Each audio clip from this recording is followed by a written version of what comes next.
What's up, YouTube? It's your boy, Tony Mack. Return of the Mack. What's happening, man? How y'all doing? And before I jump into the subject, man, I'd like to say thank you to every last one of y'all that's supporting the channel, been riding with me, liking, subscribing, sharing my videos, telling your friends about it, talking about it amongst your coworkers, whoever, man. I appreciate that.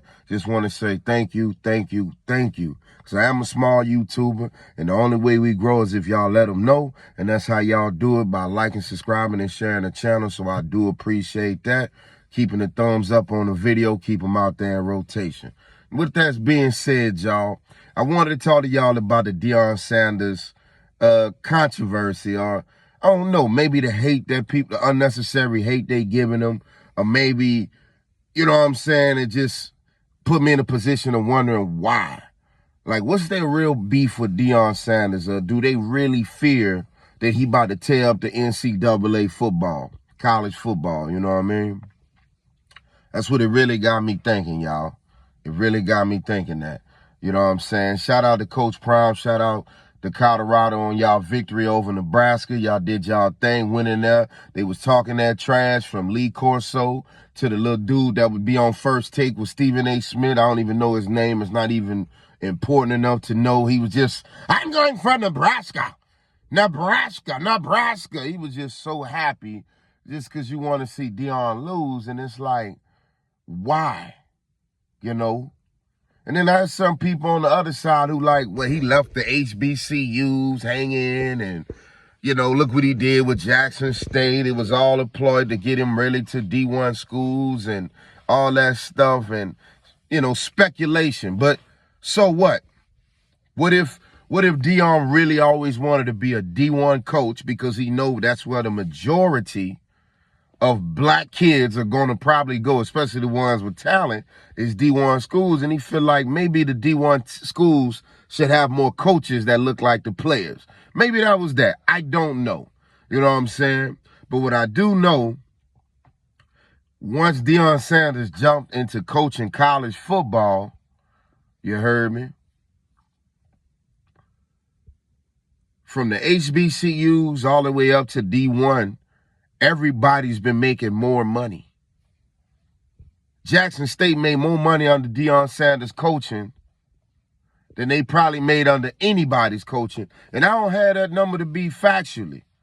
But I mean, it's obvious though. You know what I'm saying? It's obvious that Jackson State is doing better financially in Deion Sanders, post Deion Sanders than pre-Deion Sanders. I'll leave it at that. You know what I'm saying? Whether we like it or not. And not only did it help out Jackson State, that helps out Grambling, that helps out Southern, that helps out every school that was playing them. They were getting national coverage at Jackson State. When has that happened before? Can somebody correct me if that has? Now, he's at Colorado. I think every one of their games are going to be nationally televised now. Now that Deion Sanders is at Colorado. And for the youngsters that don't know who Deion Sanders is, this is arguably one of the greatest football players of all time. I mean, look at the relevancy of Deion Sanders, that these kids still know who he is. You know, I was hearing them say an interview where Michael Irvin was on one of the campuses. And y'all know Hall of Fame Michael Irvin. Everybody know who Michael Irvin is. And he said how he had to check some kids because they walked past Michael Irvin. And he had to tell them, y'all, this is a Hall of Fame wide receiver. It's one of the greatest to ever do it. You better stop and get some knowledge and show him some respect. That's what Deion said, right? But I don't think it was so much of them disrespecting Michael Irvin as much as they just wasn't familiar with his game. Because Michael Irvin last played football, what, 99, 98? A lot of these kids in college wasn't even born. But Deion Sanders was so good that they know who that is. Like I tell you, I think Deion Sanders, Randy Moss, and Tom Brady probably going to be remembered more than anybody else in football. Like through and through. They're going to be remembered 50 years from now. Just Tom Brady for the accolades, but Moss and Deion was for what they did on the field. and the swagger that they bring to it, and just Deion Sanders' larger-than-life personality. And I think that's why the college football loves him. The ones who see the money opportunity, I don't think they try to necessarily do something for the community or anything like that, but they see the value in having Deion. And at the end of the day, when it comes to a job, isn't that what you want? Somehow, some way, some shape, some form, wouldn't you want somebody to value you? I would like to think so. I would like to think so. But then even in the college level, they hating on Deion too. At the college level, they hating on him too. They don't want to give him a shine. And look at Colorado. Last year, them boys was 2-10. 2-10, 2-11. Record completely ass. And I'm not disrespecting the young men, but it is what it is. It's the reason why Deion Sanders, it's the reason why their head coaching job was available. Well, hell, they already on record to do better than that. They already on pace to do better than 2-10. Hell, they 2-0 right now. And they started out with TCU in Nebraska.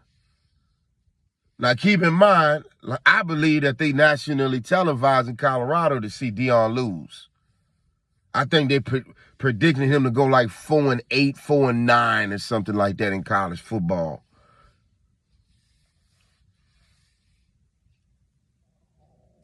Excuse me, y'all. Sorry about that. I'm not editing that out. Anyway. But yeah.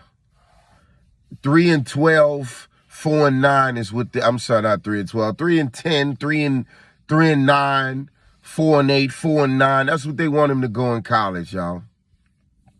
That's what they trying to put him nationally televised. But I feel like God don't make no mistakes. And in every one of them televised games, Deion Sanders and them probably going to whoop some ass. And like Michael Irvin them said, just think logically. He picked only Deion and them to win 6 or 7 games. He says a first-year head coach, they probably don't have the best recruiting that first year. So, you know, all you expecting that is winning 6, 7 games, and then the next year you build on that. But the way them boys started out, man, I say they going to win at least 9. They going to win at least 9. And Deion's son showing Shadir, that boy showing he can fight for that Heisman. When all them colleges was turning him down and turning him away, he's showing he can play with the best of them. And people will get mad at Deion. Only reason he coaching because he trying to get his son in the NFL. Wait a minute. So you mad at a father for doing everything he can to help his son live his dreams? You mad about that? That's interesting. But I don't think that's what Deion doing it for. I think he really do care about those students, and he helping them out. And I ain't gonna lie to you, them Colorado uniforms is dope. You know what I'm saying? They remind me of like the Black Panther thing, you know, not the Huey P. Newton Black Panther. They remind me of from the movie, you know, the Black Panther powers of the street. They remind you of those Black Panthers, you know what I'm saying, with the dope look or whatever. I said, instead of a buffalo, they ought to put one of them Panthers on there and just make it all the way player. Because that's what the school look like, at least the football team. The college don't look like that. I think they like 2% black, 2% African-American or something like that. Well, the football team, 93%. So, you know what I'm saying? We got to take what we get. But people was mad because all the celebrities showing up. They're like, is Deion Sanders getting too much love? Because, you know, Cameron showed up, Shannon Sharp showed up, this one showed up. Why wouldn't they show up, man? We happy for this man. He done a lot at them HBCUs. Even though he left them, he helped fund a lot of them. He helped them make a lot more money. Y'all hear my stomach growling? Fat boy problems. I ain't gonna edit this out. I'm keeping it real. Y'all know what to do on this channel. Y'all know what it is on this channel. But anyway, he helped the HBCUs out make some money. Them colleges making money off them.